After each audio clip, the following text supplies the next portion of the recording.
What's going on, everybody? Yo, Welcome to another episode of Save the Date. I'm one of your hosts, Heath. what's good, everybody? It's Jamie. Ah, Yes, before we start, let me just say I missed you. We normally have a cadence where we talk at least once a day, just chop it up or yeah, check in or touch base. But I realized that we haven't talked like really, like for real, since like last Wednesday, Thursday. yeah, I know. I've been So zipping and running. yeah, Missed you we too, both brother. have. But yeah, no, I just wanted to say that, kick the conversation off by saying that. Appreciate that. Yeah. Appreciate that.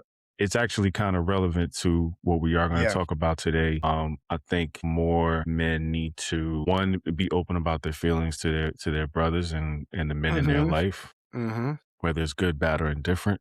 But then also two, we need to show each other that love and that care and concern, because people are clearly going through things. Yeah, yeah, yeah, for sure. What we really want to talk about is Bishop Talbert Swan's response to the horrifying murders that occurred last week. First with the Fairfax family, and then, of course, to what happened in Shreveport, Louisiana. And Jay and I are talking about this topic for two reasons. One, we feel it topical to the topic of dating, love, and relationships, marriage, long-term commitment, and togetherness. Obviously, with the Fairfax, you're dealing with a married family that was in the public eye for quite some time, and now they're in it for more tragic reasons. And now in the Shreveport, we're dealing with love and marriage, and obviously, again, with tragic outcomes and circumstances. And it highlights an outbreak of something that's been happening historically, but now it's clustered in the media because of these two tragic situations, awful scenarios of Black families being decimated, Black women being killed, around topics that are starting to surface around and around a lot of our ciphers around intimate partner violence, domestic violence, femicide,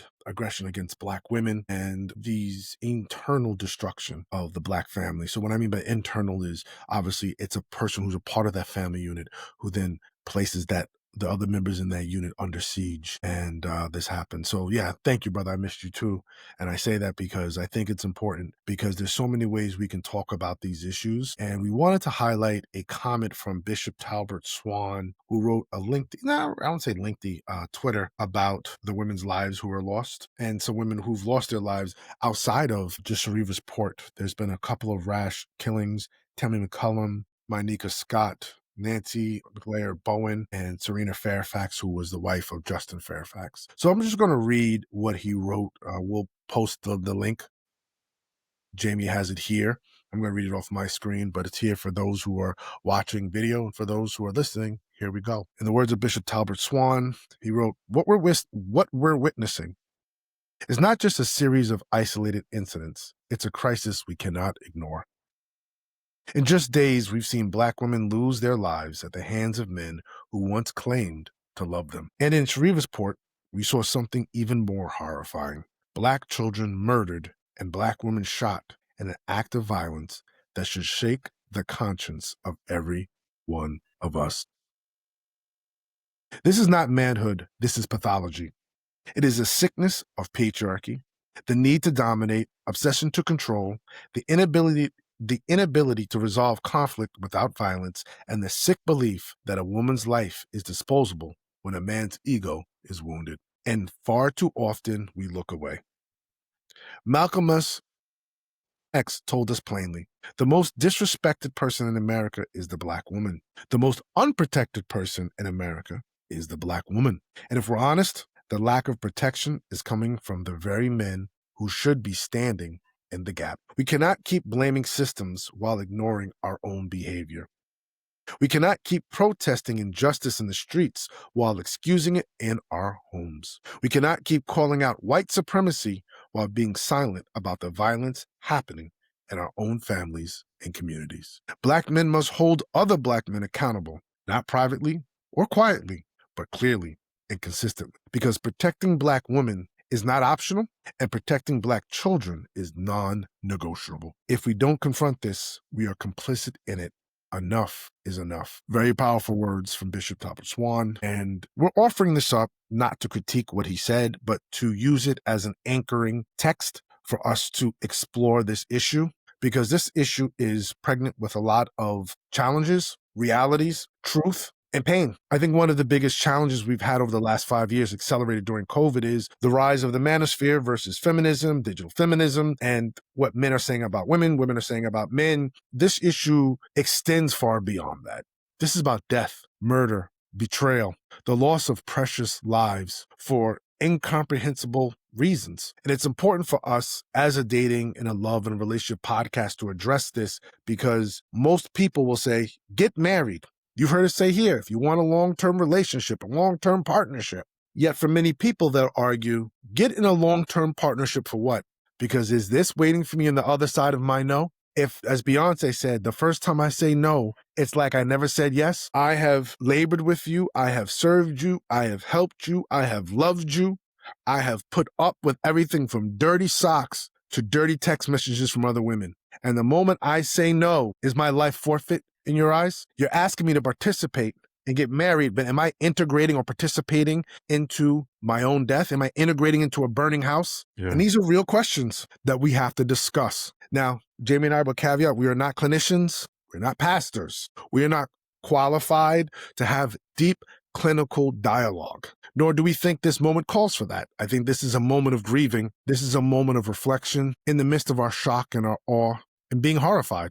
There are plenty of creators online and creators who are clinicians professionally who've decided to bring their clinical expertise and their creativity and their creatorness, if I may say that, to their social media platform. One of them I love to follow is Dr. Raquel Martin, clinical psychologist. You can follow her. She's dealing with this topic, as she always does with many topics, very directly and honestly as a human being and as an expert and a clinician. And while Jamie and I are not in these professional roles, we felt as the work that we're committed to, our mission of togetherness, that we could not let this pass without saying something and first offering our condolences and then letting everyone know who listens to us how deeply moved we are by what happened and how horrified we are about what happened, how confused we are by what happened. We don't have solutions to hawk. We don't have ideas to market to you. What we're here for is for resonance and for hopefully some discussion, light discussion, about some of the factors that we keep hearing about related to this issue. Not saying we agree with what some people are outlining as the factors, not saying we're agreeing with the paths people are outlining with these factors, but we do want to be able to surface them, to talk about them, because we do understand our audience and we do understand our mission. So before we go on, I want, Jay, if you want to hop in here, say a few things to... Yeah, we reacting officially now? Yeah. I will say, this was a challenge for me preparing for this, just because I personally don't like politicizing issues like this. I think violence is wrong, period, no matter who it happens to. But I think because there's a spotlight on, some of these high profile cases and we got to talk about it, I wanted to try and resonate with the pain narrative, because obviously there are people who are feeling an incredible amount of pain about this. And I'm specifically talking about women who I'm hearing from who historically hold space for the Black men in their communities and their families, are really resonating with the point that, like, Black men have been quiet about it. And it seems to be this kind of routine pattern silence around this issue in a way where it's starting to change their perception about the men that they know. That breaks my heart, because as I've expressed to you offline, it feels very difficult to be a part of a group that, some bad apples are enacting violence on people, bad behavior. You get lumped in with it, but you're like still expected to be for the cause of the victim. And it's like you're telling them, like, yo, I don't like the fact that this is happening to the group that you're a part of any more than it's an issue, with it happening to the group that I belong to. But they're saying it's not enough to just feel bad that it's happening. If you're not speaking up about it, if you're not saying anything about it, like he said in the post, you're being complicit. So, I really wanted to come to this conversation open-minded, open-hearted, resonating with that kind of pain, because like I said, it breaks my heart that the actions of a few are starting to change the mind and perception of some of the people that I know about other men from that group. And it breaks my heart to see that, because I know that the way that some of these women looked up to the Black men in their lives, even, held me in a certain regard. But it's like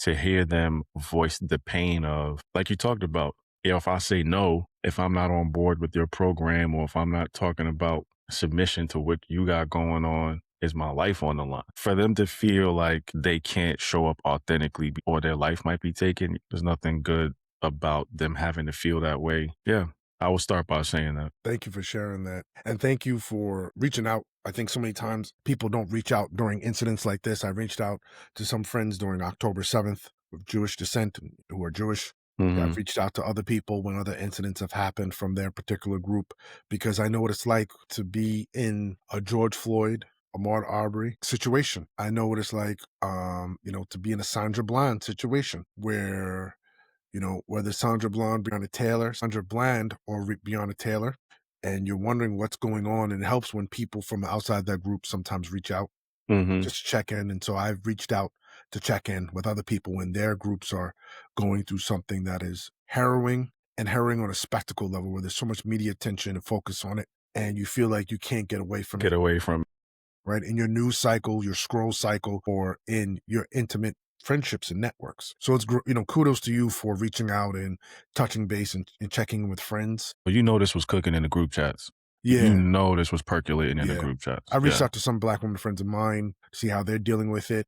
I think it's a lot, especially in New York City. There was a 7-month-old baby who was shot by a stray bullet Mhm. recently, Mhm. Mhm. and they're dealing with their children, especially some Dr. Raquel Martin was talking about this because some people were bringing up, Black men this and Black men that. And she's like, I'm not even there yet, dude. I'm just sitting in the grief. She's Yeah. like, I'm married to a Black man and I'm raising 2 Black boys, and we could talk about problem solving for Black men on another day. Right now, I'm just sitting in the grief. Yeah. But yeah, it's cooking in the group chats. People are fearful, they're scared. What happened here was, number one, the Fairfax death happened on one day, and then a day later this happened. And obviously Mhm. Bishop Swan brought up some other incidents from April 1st Yeah. that And the didn't have murder it. of Ashley Janae, like, Yes, yeah, yes, that yes, that Ashley girl. Janae, yes, It that was was a a it big was one a too. whole thing. Yeah. Yeah, It's yeah. it was So a whole into like thing. a cluster of moments, we know this has been historical, but sometimes what I like to say, there's an outbreak. There's a bunch of cases that cluster together, similar to Michael Brown, Tamir Rice. Things happen. Yeah, to convergence. Yes, convergence. That's a perfect word. And the Ashley Janae story is crazy, very crazy. Mhm. And listening, taking a seat where you can just listen to those in your partnership, your friendships, who's saying, nah, dude, this is not okay, and I'm not okay, I'm not doing well, and here's how I see it, here's how I see like the other piece, like I mentioned, Dr. Raquel Martin talked about problem solving for Black men. This is a difficult topic because I think it's multi-layered. One part is, me and you have followed Scott Galloway for quite some time. And Scott Galloway has been one of the banner waivers for Notes on Men, his book, where he talks about men and their need to evolve, what they're struggling with, and where we need insight and help from men. There's another book by Warren Farrell, The Boy Crisis, where he really gets into what's happening with boys at a very visceral and very real level in American life. You can always check out Michael Kimmel's work for any of those who are into Michael Kimmel. I got into him about 10 years ago from the late, great Dr. Sonia Waters, may God rest her soul, who put me on to him. He started the Masculinity Studies Masters at Stony Brook, and lots of articles from him about the state of affairs with young men and their anger. Why are some men joining neo-Nazi groups? Why are some men joining these violent action groups? And Michael Kimmel, I think he retired now, but he's still available, had a lot of general articles about what he was witnessing with the growing angst, pain, and anger of young men. But the reason why I say this is later is because, number one, there is a conversation happening about men. Mhm. A lot of data points being thrown at us, a lot of statistics. I mean, so many statistics, you could just create a nice little slide and ski down them. Data points upon data points. Cascading all Oh, the way yeah. down the lovely mountains. Oh, absolutely. Just like you're in the Alps. Yeah. Yet I'm not that familiar, or I'm not hearing from the talking heads or pundits statistics and facts about Black. Now, some of these men are both Michael Kimmel. I don't know his work too sufficiently about Black men, so this is not to cast aspersions on him. I know Scott Galloway doesn't talk about it that much. I think he's talking from a mainstream perspective. Using mainstream perspective is usually a white male perspective, depending on how you view it nowadays. Again, not attacking, not casting dispersions, just talking how I perceive the data is flowing and who's it Mhm. about. Yeah. And obviously, at this point, I need to engage with other writers, researchers, and experts who are doing the work around Black male angst, Black male pain, Black male anger, and Black male violence, and especially when it comes to intimate partner violence, because there's a lot that I have gaps about. and I don't understand, and I want to understand because I do see this as an issue. As you said, for friends of ours to be scared to go on a date, which we knew already for obvious reasons, but you get married, you do the whole ring ceremony, you hop the broom, have the reception, go to, a seven-city tour in Europe for your honeymoon, come back for 3 years later to be on the cover of some newspaper magazine because you told somebody they were too violent or they were out of pocket with how they treated you and they needed to leave and they grab a weapon, fill in the blank. Nah. Yeah. Yeah. To your point, it used to be they were afraid to go on dates because of sexual violence. Now they're afraid for their life. And getting married. Yeah. That's So it's the dating game, I got out the dating game and made it safe out of there. Now I'm in the married game and it's worse. yeah.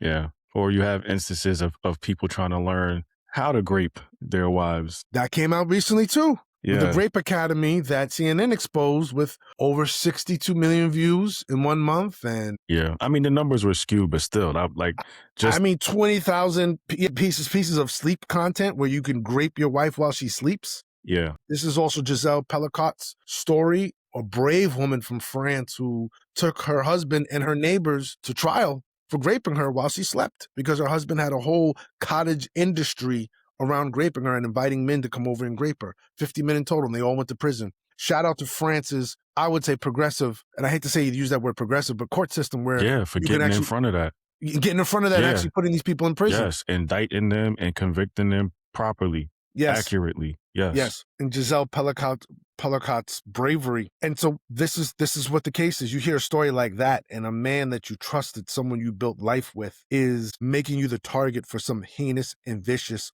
demonic. Yeah. Pray on your downfall. That's what he's doing. Actions. Yeah. So that Grape Academy had what they call sleeping content on that, and it's all the content like that. There were 20-some thousand videos. Yeah. People are scared now. They don't know what to do. I thought the bad guys were the guys who didn't want to get married, or the bad guys were the guys in the dating pool. And you find the good one, you take the good one, you run to the finish line, and now the bad life's behind you, only to find out you just walked into Dracula's castle. Yeah. Again, this is a very real narrative for a lot of people that they're contending. I was going to say, this is the reason why I say sometimes don't be taken with gesture. And I say that figuratively, meaning there are people out here who know how to play the game that you want to play. And they know how to perform the things that you want a partner to perform. And a lot of times, because people are, to your point, and we got to call it what it is, sometimes people are desperate for partnerships. They take on partners that maybe they haven't done all of the due diligence on, or maybe they did overlook some things that they saw in the initial stages because they really wanted that partnership. And it's not to, demonize them or vilify them, but it's just to say this is the reason why high alertness about character is such a big thing. Because you can be taken with the person who's an elected official or has status in society. You can be fooled by the person who makes a whole lot of money or used to be a veteran and has all of this nobility to their character. You know what I'm saying? Like, you can be fooled by all of that stuff, and there can be monsters behind those veils, or just people with flaws behind those veils. I don't want to call them monsters because that's a judgment. I don't want to make that judgment. That lead them, if unchecked or Yes, undealt, to do correct. monstrous acts. Absolutely. Yes. Now there are Absolutely. people who show patterns of that, but I think what we're surfacing is that if those people haven't received proper help, they can become monsters. Those patterns can go out of whack, and they can become the people who not only harm their partners and their families, but themselves at the end of the day. When you look at the Fairfax family, Mm-hmm. and RIP to Serena Fairfax. Justin Fairfax went to Duke University, undergrad, Columbia, JD, lieutenant governor. And he was about to become the governor during the whole controversy at the time. The Virginia governor had got caught with blackface. And they were going to say, hey, brother, you're going to have to roll out and roll down. And they were going to give it to Justin. And they didn't because 2 cases of sexual assault came out. One from Duke University, one from the Democratic National Convention in 2004. That he was president at. Mm. So I guess what happened was, well, if can't get it to him, so might as well keep the regular governor, and they both served out their terms. And since then, he couldn't get a job. Allegedly, he was basically a toxic asset, I guess, in his political, community. What I read was that his wife grew up poor. She had worked hard to become a dentist, a DDS doctor, and, they just couldn't see eye to eye. He started drinking. They get a divorce. He lost custody of his children. Mm. Now, there's more to the story that's going to come out, and probably more that's out that I am not that familiar with. But it brings into mind a lot of what we've discussed here about how do you deal with your character and your soul? A lot of times when we talk about dating and being together, we touch on these important points of having and status and symbols and prestige. I'm not saying she did anything wrong. I don't know. I'm not saying that nothing of that sort. She picked the wrong partner. I'm not saying that. I'm saying that obviously for this brother, I wonder, and all I can do is wonder because the analysis is not in where his value was with everything, with all the responsibilities that he had and what he was supposed to be doing. And obviously, no matter how bleak it was, it shouldn't have led to that. Yeah, no. Mm-mm. It Yeah, shouldn't have led to that. It yeah. shouldn't have led to that. It Preservation should of life should be, it top should priority. exist in every situation. Yeah. In every It should not have. situation. It should have never been that. Yeah. Never been that. In the home where your kids now have to discover your body's a trauma. Mm-hmm. Both of his children have now. I think the one son discovered his mom's body and called 911. Tragic, man. And for those listening, you hear Jay and I taking a lot of pauses because this is difficult to talk about for a variety of reasons, which I'm not going to begin to enumerate or explain, but it's difficult to talk about Yeah. because it has, as I said before, it's pregnant with so many issues. Yeah. I want to be explicitly angry with the guys, obviously for bad behavior. But at the same time, like you said, I wonder and I'm curious, were there any key indicators or factors, anything that showed it could be going down this road for them? Yes, that's what I wondered too. Because someone mentioned with Fairfax, like, where did he get the gun from? Like, this is the last guy who should have having the gun. At what point did he purchase the gun? Well, yeah. I mean, obviously, I guess he wasn't known as a card carrying, gun owner. Maybe he wasn't. Maybe he did. Maybe, it's the South. So people have different relationships to gun culture than they do sometimes up north. And I was in VA, wasn't it? Yeah. Yeah, It I'm was VA. surprised, but okay. But yeah, like I said, initially I would just on the surface want to be angry with the fact that it happened with the people who were the perpetrators. But like I said, I don't always look at bad behavior and see a monster. So part of me is curious about what got them to that point. But I'm also just very heartbroken, like you said, about the things that you talked about, the trauma for the kids, the fact that parents are no longer here to raise them and to show them that, like, yo, whether you have issues with your spouse or anyone else, there's conflict resolution that doesn't have to lead to violence. Like, there's all of these missed opportunities and tragedy because of these, like you said, these inexplicable things we don't know what led to. We can make our best educated guesses. Like, I know for me as a man, being out of work, feeling like I am the scourge of society or in my community because of things that might have happened in my past, not being able to get a job.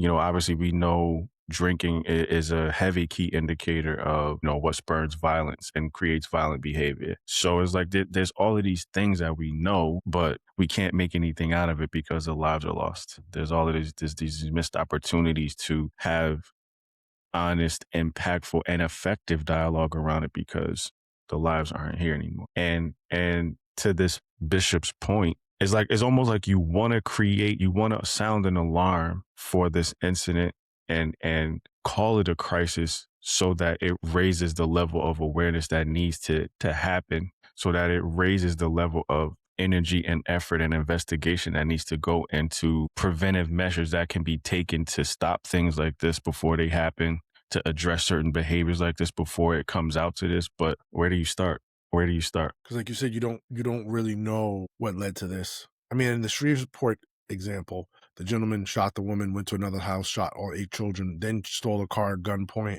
I don't know if he thought he was going to get away with it on some straight just disappear Mm-hmm. and roll out. The police eventually caught him and shot him and killed him. Yeah. But, the anger that's there. I remember the anger around in the situation where the members of the church got shot in South Carolina. Mm-hmm. Dylan Roof. Yeah, with Dylan Roof, and people wondering if there's any safe spaces for Black people, not even in our Bible studies. Yeah. For him to say, they were so kind to me and so loving to me that I wasn't going to do it at first. And this happened in the context of, like I said, that 2015, 2014 era to 2020 of Michael Brown, Tamir Rice, so many others, Freddie Gray, so many others. Eric Garner, all of them. Eric Gardner. Mm-hmm.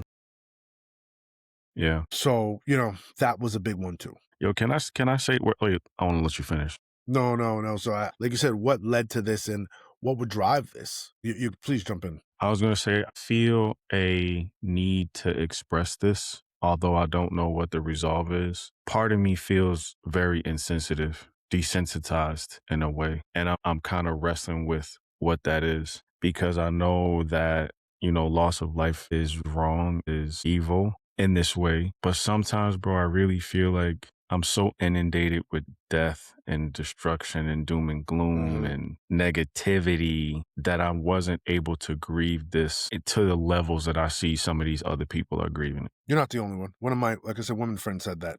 Just inundated with it. Yeah. Yeah. And like I said, I do have empathy for it. There's a part of me that feels very angry and, like I said, heartbroken, but I can't deny also the part of me that feels desensitized. I don't want to feel like that, bro. It was hard to even say that out loud. Yeah.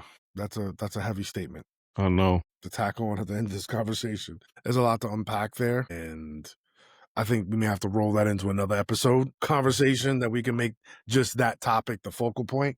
Because I think this episode is heavy enough to kind Yeah. of even say how you opened it. Like at the end of the day, there's a heaviness already in the opening of this decade Mm-hmm. that we believe the experts and social science researchers will be studying 20, 30 years from now to see the Effects ecological, of, yes, economic, psychological, physiological, academic impacts of the lockdown and COVID in general, absolutely. because there's several factors that led to how that was handled and several factors that led to how we were all of a sudden out of it.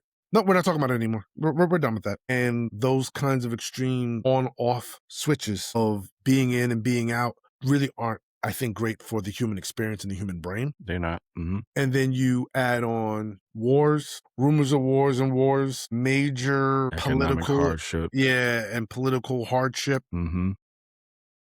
and people are not adjusting well. I think people are still trying to adjust this decade, and we're almost 3/4 through. Yeah. So I don't know how to look at this or how to process it. I think we need to tackle that in another episode because for this episode, I don't know. I just think about just like you said, the grief of it and using the text from Bishop Swan, the call out to Black men. And there's so much to unpack there because the example I gave was I was once talking to a Black guy who was extremely well-known coder, programmer. And he said, there's all these programs now to get Black people into technology, but they're starting at college. They're starting at the wrong point.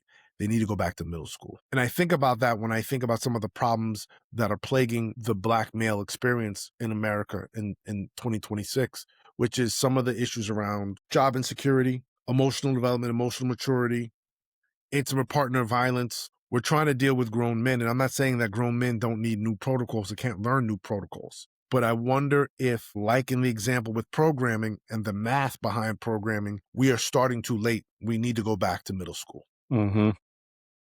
The dawning of adolescence to really address some of the critical issues that determine how someone's going to emotionally mature in the next 20 years. What are going to be their emotional reference points? What are going to be their psychological tethers to ensure that they know how to treat themselves and others well, even in the midst of crisis and chaos? As you mentioned, always understanding the preservation and elevation of human life is paramount. Because in both cases that we can highlight, and we didn't talk about Ashley Janae, there's a lot still out there about that. And these other cases, like I said earlier, don't know about. But in the two prominent cases we highlight, there was wicked intent there. Wicked intent. And as one clinician said, I think it was Dr. Raquel Martin, right? Depression doesn't lead to violence. So there's larger, more nuanced conversations we need experts and clinicians and professionals to have at this point that we need to be sponges about and to learn from so that we can challenge ourselves and challenge those in our intimate circle to think and be better about our lives together. Because it needs to be better together.